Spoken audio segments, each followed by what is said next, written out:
Et bonjour à tous et bienvenue dans ce nouvel épisode de la série, tout simplement des decks d'animé.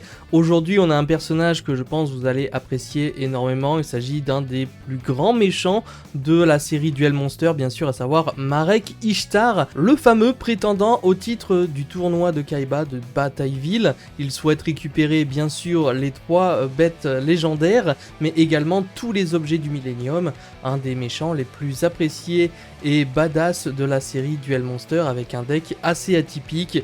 Du coup, on va passer tout de suite en revue son fameux deck et vous allez voir qu'il y a pas mal de cartes assez intéressantes à récupérer. Bien sûr, comme d'habitude, n'hésitez pas à liker la vidéo, à vous abonner si c'est toujours pas fait et me lâcher un petit commentaire pour me dire quelle est la carte de ce deck de Marek qui vous fait le plus de l'œil, que vous voulez récupérer ou qui vous parle tout simplement le plus en termes de nostalgie. Les amis, pour ce fameux deck de Marek Ishtar, je lui ai attribué la note de 4 étoiles sur 5.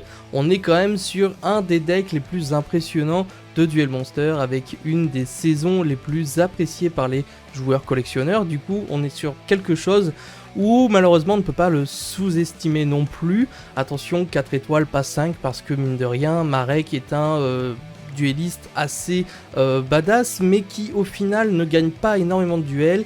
Il prend le contrôle sur tout, donc il contrôle les autres pour essayer de faire gagner des choses et tout.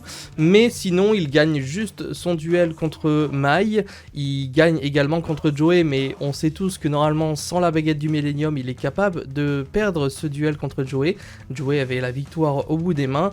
Et il perd contre Yugi, ce qui fait qu'au final, normalement, techniquement, il est censé perdre 2 des duels sur 3 de Batailleville et dire ciao à la finale, etc.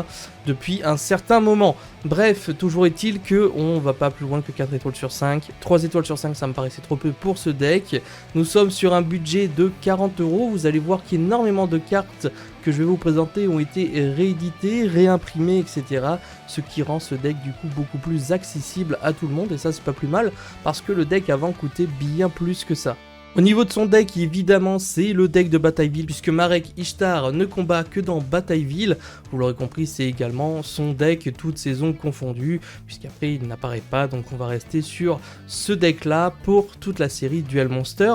Et enfin, sa carte favorite, sans surprise, il s'agit du dragon et les 2 rats. Nous sommes donc partis pour la présentation de ce fameux deck de Marek Ishtar, avec évidemment la seule fusion qui est le dieu égyptien Slim. Donc ici, on va réussir à l'invoquer grâce à une piège, je crois, ou une magie, je ne sais plus du tout par rapport à ça. Le fameux dragon et les 2 rats en Secret Speed Duel, c'est juste une des meilleures versions, je trouve. Nous avons bien sûr le dragon et les 2 rats, l'invincible Phoenix, qui fait une apparition également dans l'anime, qui est juste incroyable, avec le fameux dragon et les 2 rats mode sphère. Vous savez, quand tout simplement il fait son passage avec le fameux chant pour appeler le dragon et les 2 rats, il file la sphère à son adversaire et après arrive à en prendre le contrôle tout simplement. Ici j'ai un golem de lave que je vais devoir changer au niveau de l'état d'ailleurs, mais il est emblématique puisqu'il vient justement du deck de structure de mémoire de Marek, donc j'avais envie de le garder par rapport à ça. Nous avons ensuite 3 disciples de rats qui font quand même l'unanimité dans ce deck de rats évidemment, puisqu'ils vont être invoqués spécialement depuis le deck et vont servir également à sacrifice pour le fameux dragon et les 2 rats. Nous avons Elpomer, donc ici des cartes justement rééditées en speed duel qui n'étaient pas faciles à récupérer aujourd'hui. Vous avez vraiment quasiment tout en format speed duel, donc ça c'est cool. Gilgars, bien entendu. Nous avons la paralysie des bras, la paralysie des jambes, donc ça c'est des cartes qu'il utilise contre Mai notamment dans le tournoi de Batailleville, carte impressionnante également. Le Juragedo ici qui va avoir un effet en main lorsque on est en battle phase, etc. de mémoire.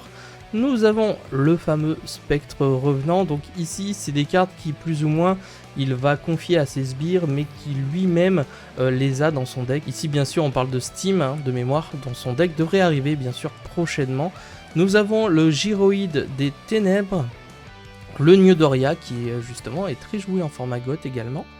Nous avons Makiura le Destructeur, le comte déchu. Ensuite, nous avons bien sûr Melchid, la bête aux 4 visages, avec le grand ancien Tiki. Ici, c'est les cartes qu'il donne à Lumis et Umbra pour battre justement Yugi, Kaiba, etc. Et bien sûr, Degardius, la bête masquée, car oui, Marek joue bien également dans son deck la bête masquée, donc ça c'est assez cool également.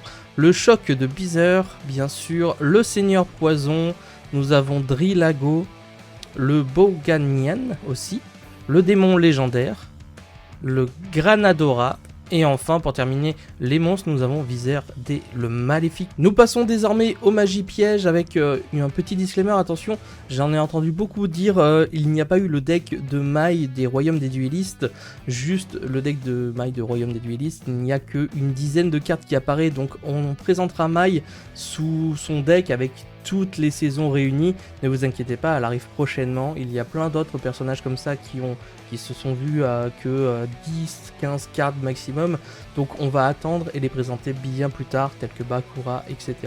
Ici nous avons le Monster Reborn, et vous verrez qu'il y a des cartes qui vont pas être utilisables dans ce deck, je vais vous présenter le fameux pot de cupidité, bien entendu, l'enterrement prématuré, l'excavation de pierre magique, l'hommage au damné, la piège supprimée, ça c'est les cartes que joue Marek et ça c'est plutôt cool, l'offrande du bras gauche, la machine à spectre qu'on retrouve également dans le deck de Steam du coup, le pendentif noir, le sort de douleur, bien entendu là on commence à avoir des cartes un petit peu obscures ici, avec Inotama, la carte d'inviolabilité, mais comme je le dis à chaque fois dans l'animé c'est une excellente carte.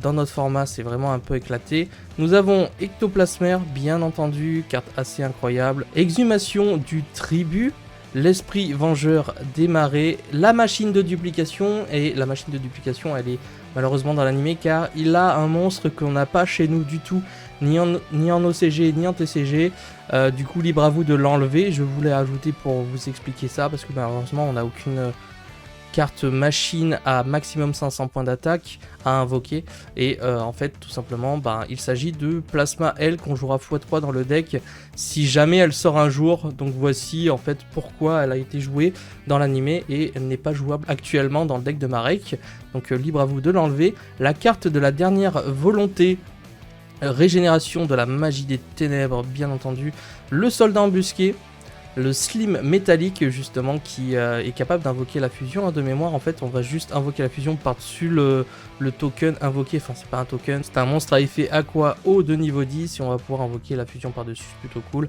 La catastrophe infernale, nous avons le vendeur de cercueil, le félin de survie, délivrance de monstres, la roue du cauchemar, et là ça me rappelle énormément de choses. Également une petite force miroir qui apparaît lors de ces duels de Batailleville. Les amis, voici pour ce deck de Marek Ishtar de la saison Batailleville. Vous l'aurez compris bien sûr, on considère son deck comme étant le deck de toute saison confondue. Vous ne verrez plus Marek du coup dans cette série malheureusement, mais je vous invite à reproduire son deck qui est vraiment fun à jouer. On le joue bien sûr entre amis et c'est vraiment quelque chose d'assez nostalgique que d'invoquer des dragons ailés de rats, des sphères de rats, etc.